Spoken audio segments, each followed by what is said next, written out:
ഈ ഇലക്ഷനുമായി ബന്ധപ്പെട്ട് പ്രകടമായി കാണുന്നൊരു പ്രചാരവേലയുണ്ട്. വലിയ PR വർക്കിൻ്റെ ഭാഗമായുള്ള വലിയ പ്രചാരവേല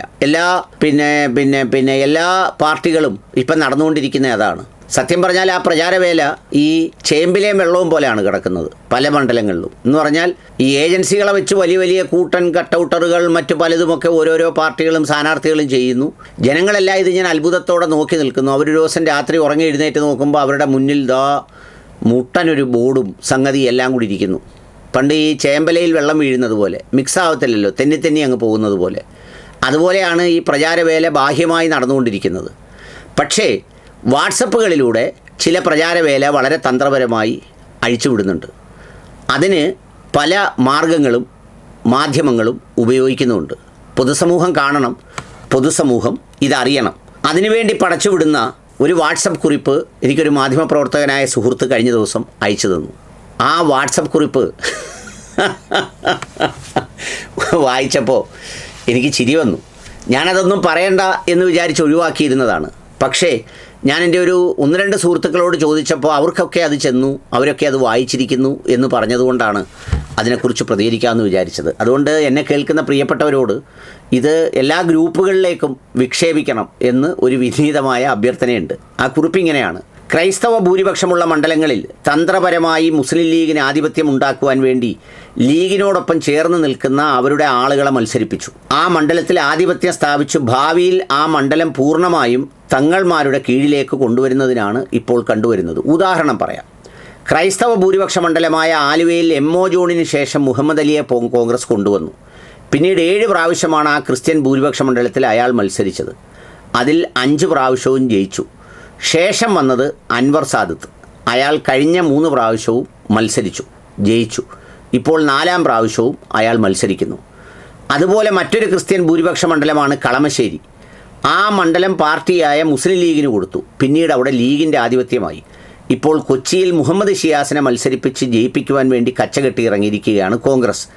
ഇത്തരം ഒളിപ്പിച്ചു വെച്ച അജണ്ട മനസ്സിലാക്കാത്ത കോൺഗ്രസിന് വേണ്ടി വോട്ട് തേടി ഇറങ്ങുന്ന മണ്ടന്മാരായ അടിമ ക്രിസ്ത്യാനികളോട് പറയാനുള്ളത് ഒന്നേ ഉള്ളത്: നിങ്ങളായിട്ട് നിങ്ങളുടെ കുഴി തോണ്ട് കാണും. കഴിഞ്ഞ ദിവസം പുനലൂരിലെ ബോധമുള്ള UDF പ്രവർത്തകൻ ഓർക്കുന്നുണ്ടോ? അണ്ണാ, ഇവിടെ ലീഗ് മത്സരിച്ചാൽ പിന്നെ കോൺഗ്രസ് ഉണ്ടാകില്ല. അതുതന്നെയാണ് ഇവിടെയും സംഭവിക്കാൻ പോകുന്നത്. ഇപ്പോൾ തന്നെ കോൺഗ്രസ് ഇല്ലാതായി കഴിഞ്ഞു. ഇപ്പോൾ കോൺഗ്രസിനെ നയിക്കുന്നത് ലീഗാണ്. കോൺഗ്രസ്സിലുള്ളവർ ലീഗിൻ്റെ അടിമകളും. അതുകൊണ്ട് തന്നെ കോൺഗ്രസ് ജയിച്ചു കയറാതിരിക്കാൻ ശ്രമിക്കുക. ഇനി അടുത്ത തിരഞ്ഞെടുപ്പിൽ കോതമംഗലവും മൂവാറ്റുപുഴയും പെരുമ്പാവൂരും മുസ്ലിം സ്ഥാനാർത്ഥികളാവും. സഭ ഉറക്കം തൂങ്ങിയാൽ, സഭയ്ക്ക് പ്രതികരണശേഷി നഷ്ടപ്പെട്ടാൽ അനുഭവിക്കുന്നത് പള്ളികളിൽ നേർച്ചയിടുന്ന വിശ്വാസികളായിരിക്കും.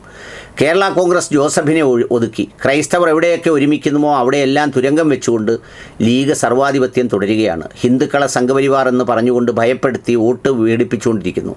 ക്രൈസ്തവരെ കോൺഗ്രസ് അടിമത്വത്തിലൂടെ നശിപ്പിച്ചുകൊണ്ടിരിക്കുന്നു. ഇതൊന്നും മനസ്സിലാക്കാൻ ബുദ്ധിയില്ലാത്ത അടിമകളായ നമ്മുടെ ആൾക്കാർ അതപ്പതിച്ച് കോൺഗ്രസ്സിന് കുത്താൻ പോകുന്നു. വോട്ട് കുത്താൻ ബൂത്തിലേക്ക് പോകുമ്പോൾ ഓർക്കുക, UDF ഭരണം പിടിക്കേണ്ടത് മുസ്ലിം സമുദായത്തിന് വേണ്ടിയാകണമെന്ന് പറഞ്ഞ മുസ്ലിം ലീഗിന്. ഇത് ടീം കാസ എന്ന പേരിൽ ഒരു കുറിപ്പാണ് ഇത് പുറത്തു വന്നിരിക്കുന്നത്. ഇത് ടീം കാസ തന്നെ എഴുതിയതാണോ എന്നെനിക്കറിയില്ല. ഇതിപ്പോൾ ക്രൈസ്തവരുടെ ചെലവിൽ സംഘപരിവാറുകാരാണോ എഴുതിയെന്നറിയില്ല. ഇനി ക്രൈസ്തവരുടെ ചെലവിൽ സഖാക്കളാണോ എഴുതിയെന്നും അറിയില്ല. കാരണം ഇപ്പം 3 പേരുടെയും ഫോക്കസ് ഇതാണ്. എന്ന് വെച്ചാൽ UDF സർക്കാർ വന്നാൽ ലീഗാണ് ഇതെല്ലാം ചെയ്യാൻ പോകുന്നത്. അതിന് ഉദാഹരണങ്ങളായിട്ടാണ് ഇതെല്ലാം ചൂണ്ടിക്കാണിക്കപ്പെടുന്നത്. അതിനൊരു നല്ല ചരിത്രം പറയാനുണ്ട്. അതിനു മുമ്പ് ആദ്യം ഈ കുറിപ്പിൽ പറഞ്ഞിരിക്കുന്ന കാര്യങ്ങളിലേക്ക് പോകാം. അതിലൊന്നാമത്തെ കാര്യം, എഴുതുന്നത് വിദ്വേഷമാണെങ്കിലും ഒരല്പം പഠനമൊക്കെ നടത്തി വേണം അങ്ങനെ കുറിപ്പെഴുതാൻ. എന്താ കാര്യം എന്നറിയോ? ആലുവയിൽ MO ജോൺ എന്ന് പറയുന്ന ഒരാൾ MLA ആയിട്ടേയില്ല. ആലുവ മണ്ഡലം ഉണ്ടായ കാലം മുതൽ അവിടെ മത്സരിച്ചിട്ടുള്ളത് മുസ്ലിമായ ആളാണ്. അവിടെ നമ്മുടെ MMSN സാറിൻ്റെ അമ്മായിയപ്പൻ മത്സരിച്ചിട്ടുണ്ട്, TH മുസ്തഫ മത്സരിച്ചിട്ടുണ്ട്, പിന്നെ മുഹമ്മദ് അലി മത്സരിച്ചിട്ടുണ്ട്. പിന്നെ അതിനുശേഷമാണ് അൻവർ സാദത്ത് മത്സരിക്കാൻ തുടങ്ങിയത്. MO ജോൺ കളമശ്ശേരിയിലെ നഗരസഭാ ചെയർമാനായിരുന്നു. MO ജോൺ പിന്നെ മത്സരിച്ചത് എവിടെയാണെന്നറിയോ? എറണാകുളം പാർലമെൻറ്റ് മണ്ഡലത്തിലാണ്. അന്ന് അദ്ദേഹം മത്സരിച്ചപ്പോൾ സാക്ഷാൽ K കരുണാകരൻ എഡ്വേർഡ് എടേഴത്ത് എന്ന് പറയുന്ന ഒരു വിമതനെ നിർത്തി. അതുകൂടാതെ സെബാസ്റ്റ്യൻ പോളിനെ നിർത്തി. സെബാസ്റ്റ്യൻ പോള് വൻപിച്ച ഭൂരിപക്ഷത്തോടെ വിജയിക്കുകയും ചെയ്തു.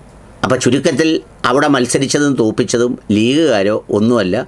അവിടെ MO ജോൺ തോറ്റെങ്കിൽ ഈ പറയുന്ന വോട്ടുകൾ ഛിന്നഭിന്നമായി പോയതുകൊണ്ടാണ് തോറ്റത്. അല്ലാതെ MO ജോൺ കളമശ്ശേരിയിലെ സ്ഥാനാർത്ഥിയെ ആയിരുന്നിട്ടില്ല. പിന്നെ രണ്ടാമത്തെ കാര്യം, ഇപ്പോൾ ഇതിൽ പറയുന്നുണ്ട്, ഈ പറയുന്ന പോലെ കളമശ്ശേരി മുസ്ലിം ലീഗ് മത്സരിക്കാൻ പോകുന്നു, അതാണ് ഇതാണെന്നൊക്കെ പറഞ്ഞിട്ട് കളമശ്ശേരി ക്രിസ്ത്യൻ ഭൂരിപക്ഷം. എൻ്റെ പ്രിയപ്പെട്ടവരെ, പണ്ട് കാലം മുതലേ മട്ടാഞ്ചേരി എറണാകുളം ജില്ലയിൽ ലീഗ് മത്സരിച്ചിരുന്ന സ്ഥലമാണ്. അവിടെ സക്കറിയാസായിട്ട് മത്സരിച്ചിട്ടുണ്ട്. അതിനു മുമ്പ് ആരാ മത്സരിച്ചതെന്ന് അറിയത്തില്ല. പിന്നെ കളമശ്ശേരിയിൽ വന്നപ്പോൾ VK ഇബ്രാഹിം കുഞ്ഞായിരുന്നു മന്ത്രിയും MLA യും ഒക്കെ ആയത്. അദ്ദേഹം ഒരു മുസ്ലിം ലീഗുകാരനും ഇസ്ലാം മത വിശ്വാസിയുമായിരുന്നെങ്കിലും അതിനേക്കാൾ കൂടുതൽ ക്രൈസ്തവ സമൂഹത്തോട് ചേർന്ന് നിന്നൊരാളാണ്. എനിക്ക് തന്നെ ബോധ്യമുള്ള, ഞാൻ അവിടെ ആകസ്മികമായി എത്തിപ്പെട്ടപ്പോൾ ഒരു ചർച്ച് പണിയാൻ വന്നവർക്ക് ഒരു തുക അദ്ദേഹം വാഗ്ദാനം ചെയ്തത് കേട്ട് ഞാൻ ഞെട്ടിപ്പോയി. 25 lakhs ആണ് അദ്ദേഹം അവർക്ക് പള്ളി പണിയാൻ കൊടുക്കാമെന്ന് പറഞ്ഞത്. എവിടെയുള്ള പള്ളിയാണെന്നൊന്നും അറിയത്തില്ല. ഞാനൊരു ഔദ്യോഗിക കാര്യത്തിന് വളരെ ഔചാരിതമായി അദ്ദേഹത്തിൻ്റെ ആ വീട്ടിൽ ചെന്നതാണ്. അങ്ങനെ പോയ ഒരാളാണ്. അദ്ദേഹം മരിച്ചതിന് ശേഷമാണ് അദ്ദേഹത്തിൻ്റെ മകൻ മത്സരിക്കുന്നത്. അപ്പോൾ മറുവശത്ത് മത്സരിക്കുന്നതും വ്യവസായ മന്ത്രി രാജീവാണ്, ക്രിസ്ത്യാനിയല്ല. അദ്ദേഹത്തിൻ്റെ അതിനകത്ത് അദ്ദേഹം മത്സരിക്കുന്നത് CPM-കാരനായിട്ടാണ്. പക്ഷേ ഇവിടെ ലീഗിനെയാണ് ഇത് പറഞ്ഞു വെക്കുന്നത്. പിന്നെ മൂന്നാമതായി പരാമർശിക്കുന്നത് ഷിയാസ് കൊച്ചി പിടിച്ചെടുത്തതാണ്. ഷിയാസ് DCC പ്രസിഡൻ്റായി വന്നത് മുതൽ ഈ തട്ടം വിവാദങ്ങളിൽ പോലും അദ്ദേഹം ഈ പറയുന്ന മുസ്ലിം മതന്യൂനപക്ഷത്തിൻ്റെ താല്പര്യങ്ങളോടൊപ്പം നിന്നില്ല എന്ന് പറഞ്ഞ് അവരിൽ ഒരുപാട് പേർക്ക് പരാതിയുള്ള ഒരാളാണ് DCC പ്രസിഡൻറ്റ് ഷിയാസ്. അയാളൊരു കരുത്തുറ്റ സംഘാടകനായിരുന്നു. അയാൾക്ക് അവിടെ സീറ്റ് വാങ്ങിച്ചു കൊടുത്തത് മുസ്ലിം ലീഗല്ല. അത് ഈ കുറിപ്പെഴുതിയവർക്ക് അറിയാമല്ലോ, മുസ്ലിം ലീഗല്ല എന്ന് മാത്രവുമല്ല, ഇവിടെ ഇതുപോലെ മത്സരിക്കുന്നത് പോലെ മുസ്ലിം ലീഗുകാരൻ 1% മാത്രം ക്രൈസ്തവരുള്ള ഒരു മണ്ഡലമുണ്ടല്ലോ, തവന്നൂർ. അവിടെ VS ജോയി എന്ന് പറയുന്ന ഒരു DCC പ്രസിഡൻറ്റിനെ മുസ്ലിം ലീഗുകാർ തറയിൽ വെക്കാതെ കൊണ്ടു നടന്ന് വോട്ടുപിടിക്കുകയാണ് എല്ലാ സ്ഥലങ്ങളിലും. അവരാരും ഒരു തർക്കവിതർക്കങ്ങളും പറയുന്നതേയില്ല. യഥാർത്ഥത്തിൽ ഇലക്ഷൻ മതസംഘടനകൾ തമ്മിലല്ലല്ലോ, രാഷ്ട്രീയ പാർട്ടികൾ തമ്മിലല്ലേ. ആ രാഷ്ട്രീയ പാർട്ടികൾ തമ്മിൽ മത്സരിക്കുമ്പോൾ ഒരു പ്രദേശത്തിന് ജയിക്കാൻ കഴിയുന്ന നേതാവായ ഒരാളിനെയല്ലേ നോക്കുന്നത്. അല്ലാതെ എവിടെയെങ്കിലും ഇപ്പോൾ നിങ്ങൾ ഈ ഇലക്ഷൻ തീരുമാനവുമായി ബന്ധപ്പെട്ട് എവിടെയെങ്കിലും മുസ്ലിം സമുദായം ഒരു സ്ഥാനാർത്ഥിയെ നിർബന്ധിച്ചു, അയാൾക്ക് കൊടുക്കണമെന്ന് ഇന്ന സംഘടന പറഞ്ഞു, ഒന്നെങ്കിൽ സമസ്ത പറഞ്ഞു, അല്ലെങ്കിൽ AP പറഞ്ഞു, അല്ലെങ്കിൽ മുജാഹിദ് പറഞ്ഞു, അല്ലെങ്കിൽ വേറെ ആരെങ്കിലും പറഞ്ഞു എന്ന് പറയുന്ന ബോധ്യമുള്ള ഒരു സംഗതി കേട്ടിട്ടുണ്ടോ? എന്നാൽ മറുവശത്ത് പല സഭകളും പറഞ്ഞതിനെ കോൺഗ്രസ് അക്കോമഡേറ്റ് ചെയ്തിട്ടുണ്ട്. അങ്ങനെ കോൺഗ്രസ് എല്ലാവരെയും കേൾക്കുന്നതാണ്. അവർ കേൾക്കാറുണ്ട്, കേട്ടിട്ടുണ്ട്, ഇതിനു മുമ്പും കേട്ടിട്ടുണ്ട്, ഇനിയും അത് അക്കോമഡേറ്റ് ചെയ്യും. അപ്പോൾ അത്തരത്തിൽ അതിനെ ബാലൻസ് ചെയ്താണ് കൊണ്ടുപോകുന്നത്. പ്രിയപ്പെട്ടവരെ, ഞാനൊന്ന് ചോദിക്കട്ടെ, ഈ കേരളം പോലൊരു ഒരു സംസ്ഥാനത്ത് 12-15% ക്രൈസ്തവ സമൂഹത്തിൻ്റെ പ്രതിനിധികളായിട്ടാണോ ഉമ്മൻചാണ്ടിയും AK ആൻ്റണിയുമൊക്കെ സംസ്ഥാനത്തിൻ്റെ മുഖ്യമന്ത്രിമാരായി 1-2 ടേമൊക്കെ ഇരുന്നത്? അവിടെ ഇവർ പറയുന്ന സാമുദായികത്തിൻ്റെ തലയെണ്ണിയാൽ അവർക്ക് മുഖ്യമന്ത്രിയായിരിക്കാൻ പറ്റുമോ? അവരെ ജാതി നോക്കിയാണോ കേരളം അടയാളപ്പെടുത്തിയത്? അല്ല, അവർ കോൺഗ്രസിൻ്റെ നേതാക്കളാണ്, അവരെ ജനങ്ങൾ ഇഷ്ടപ്പെടുന്ന നേതാക്കളാണ്. അതുകൊണ്ട് എന്ത് ചെയ്തു? അവർ മുഖ്യമന്ത്രിയായി. അതിന് ജാതിയും മതവും പറയുന്നതുകൊണ്ട് വല്ല കാര്യമുണ്ടോ? ഇനി വേറൊരു കാര്യം കൂടി പറയാം. ഈ കണക്കുകളൊക്കെ പറയുമ്പോൾ ഇത് കണ്ടില്ലേ, ഇതാണ് ഈ കേരളത്തിലെ വോട്ടർമാരുടെ ഇപ്പോഴത്തെ കണക്ക്. കാസർഗോഡ് ഹിന്ദു വോട്ട് 5,81,000, മുസ്ലിം വോട്ട് 4,27,000, ക്രിസ്ത്യൻ 87,000. ബാക്കി ഇതേ നിങ്ങൾ വായിച്ചോളൂ. ഓരോ ജില്ല: കണ്ണൂർ, കോഴിക്കോട്, വയനാട്, മലപ്പുറം, തൃശ്ശൂർ, എറണാകുളം, ആലപ്പുഴ, ഇടുക്കി, കോട്ടയം, പത്തനംതിട്ട, കൊല്ലം, തിരുവനന്തപുരം. ആകെ ഹിന്ദു വോട്ട് എന്ന് പറയുന്നത് ഈഴവ 23%, മറ്റ് ഹിന്ദുക്കളെല്ലാം കൂടി 8%, നായർ മറ്റ് മുന്നോക്ക വോട്ടുകൾ 14.81, ST/SC ആദിവാസികൾ 10%, മുസ്ലിം വോട്ട് 27.61, ക്രിസ്ത്യൻ വോട്ട് 16.47%. അപ്പോൾ യഥാർത്ഥത്തിൽ ഈഴവ മുസ്ലിം പോപ്പുലേഷൻ എടുത്താൽ ഈ കണക്ക് പ്രകാരം 50% വോട്ട് ബാങ്കായി, വോട്ടായി. അപ്പം 140 MLA-മാരിൽ 70 പേർ ഈഴവ മുസ്ലിം വിഭാഗത്തിൽ നിന്നുണ്ടാവുന്നുണ്ടോ കേരള നിയമസഭയിൽ? മന്ത്രിമാർ 21-22 ഉണ്ടെങ്കിൽ 12-11 പേർ അങ്ങനെ ആയിത്തീരുന്നുണ്ടോ? ഒരിക്കലും ഉണ്ടാവുന്നില്ല. ക്രൈസ്തവ സമൂഹത്തിന് 16 ഉള്ളതുകൊണ്ട് അവർക്ക് മന്ത്രിമാരുടെ പ്രാതിനിധ്യവും 16%ആണോ? അല്ലെങ്കിൽ MLA-മാരുടേതും അങ്ങനെയാണോ? അങ്ങനെയൊന്നും ഒരു ഇലക്ഷൻ പ്രക്രിയയെ വർഗീയമായി ചിത്രീകരിച്ച് ആ രൂപത്തിലേക്കാക്കി മാറ്റരുത്. ഇനി വളരെ വിചിത്രമായ ഒരു കണക്ക് കൂടി പറയാം.